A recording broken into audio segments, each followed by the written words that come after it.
नमस्कार दोस्तों, मेरा नाम अभिषेक है और मैं आपका स्वागत करता हूं मेरे चैनल A21 बुक्स पर। आपने ये कहावत तो सुनी ही होगी और कॉर्पोरेट दुनिया में तो ये एकदम पत्थर की लकीर है, जो दिखता है वही बिकता है। पर इसका असली मतलब क्या है?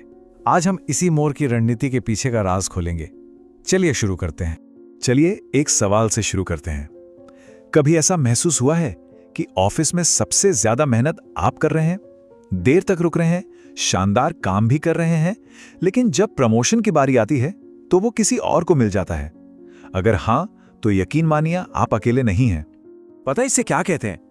इसे कहते हैं साइलेंट वर्कर सिंड्रोम।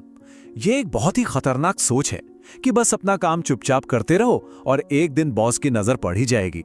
पर सच तो ये है कि आज की तेज रफ्तार दुनिया में सिर्फ मेहनत करना ही काफी नहीं है।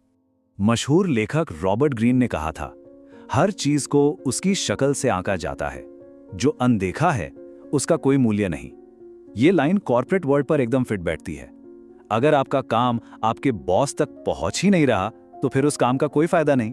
एक बात हमेशा याद रखिए, लोग आपके बारे में बात करें चाहे अच्छी या बुरी, वो ठीक है, पर अगर लोग आपको नजरअंदाज कर रहे हैं तो वो सबसे खतरनाक है। जब तक आप चर्चा में हैं, आप गेम में हैं।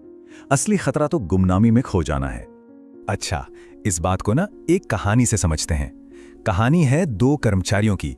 एक है द घोस्ट यानी भूत, जो किसी को दिखता ही नहीं, और दूसरा है द स्टार। दोनों एक ही कंपनी में हैं, पर एक गुमनामी में खो जाता है और दूसरा कामयाबी की बुलंदियों पर पहुंचता है। आखिर कैसे? चलिए देखते हैं।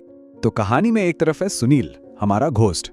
वो कोने में अपनी सीट पर बैठकर चुपचाप काम करता है, किसी से ज्यादा बात नहीं, मीटिंग्स में भी शांत। और दूसरी तरफ है हर्ष यानी स्टार। वो सिर्फ काम नहीं करता बल्कि अपने काम को दिखाता भी है, ईमेल अपडेट्स भेजता है, मीटिंग्स में नए आइडियाज देता है, और बस यही छोटा सा फर्क दोनों की तकदीर बदल देता है। अब जरा सुनील की कहानी सुनिए, और ये सच में दिल तोड़ने वाली है। वो आईटी डिपार्टमेंट का सबसे मेहनती बंदा था। उसी के कोड की वजह से एक बहुत बड़ा प्रोजेक्ट कामयाब हुआ। लेकिन जब सक्सेस पार्टी हुई तो पता है क्या हुआ? मैनेजर उसका नाम तक भूल गया और सारी तारीफ वो सहकर्मी ले गया जिसने शायद 10% काम भी नहीं किया था। लेकिन यहां एक ट्विस्ट है। क्या सुनील सच में बेचारा था या फिर उसने खुद ही अदृश्य रहना चुना? उसने कभी अपने काम के बारे में किसी को बताया ही नहीं। नतीजा, वो ऑफिस की भीड़ में कहीं गुम हो गया। तो सवाल यह है कि सुनील बनने से कैसे बचा जाए, कैसे स्पॉटलाइट में आया जाए? तो चलिए अब सीखते हैं विजिबिलिटी प्लेबुक यानी ध्यान खींचने की कला। स्टार बनने के 3 आसान नियम हैं। नंबर 1, अपनी जीत का ढिंडोरा पीटिए।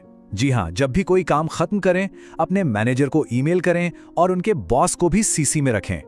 नंबर 2, मीटिंग्स में चुप मत बैठिए, दमदार आइडियाज दीजिए, भले ही वो थोड़े अलग हों, इससे आपकी एक पहचान बनेगी। और नंबर 3, अपना एक पर्सनल ब्रांड बनाइए, कुछ ऐसा जो आपको सबसे अलग और यादगार बनाए। और देखिए, इसके लिए कुछ बहुत बड़ा करने की जरूरत नहीं है। छोटी छोटी चीजें भी काम करती हैं, जैसे एक खास तरह की घड़ी पहनना या आपका बात करने का अंदाज। कभी कभी कुछ ऐसा कीजिए जिसकी किसी को उम्मीद ना हो। अगर आप हमेशा शांत रहते हैं तो किसी दिन मीटिंग में ऐसा पॉइंट रखिए कि सब देखते रह जाएं। और हाँ, जब भी कोई अच्छा काम हो तो ये पक्का करें कि आपका नाम उस काम से जुड़ा हो, कहीं पीछे छिपा हुआ ना। तो इस पूरी बातचीत का सार क्या है, निचोड़ क्या है? एक शब्द में कहूं तो मोर बनिए। देखिए, कॉर्पोरेट दुनिया कबूतरों से भरी पड़ी है, सब एक जैसे, एक ही रंग के। आपको वो कबूतर नहीं बनना, आपको बनना है मोर। अपने पंख फैलाइए, अपने रंग दिखाइए और इतने आकर्षक बनिए कि कोई चाहकर भी आपको नजरअंदाज ना कर सके। एक बात को ना बिल्कुल गांठ बांध लीजिए, गुमनामी के अंधेरे में धीरे धीरे बुझ जाने से लाख गुना बेहतर है एक पल के लिए ही सही पूरी ताकत से जलना और अपनी चमक से सबको हैरान कर देना। तो बस अब आपकी बारी है। इंतजार किसका कर रहे हैं? जाइए और इतनी जोर से चमकिए कि किसी की हिम्मत ना हो आपको नजरअंदाज करने की। अपनी मेहनत को वो स्पॉटलाइट दीजिए जिसकी वो हकदार है, क्योंकि याद रखिए, यहां जो दिखता है सिर्फ वही बिकता है।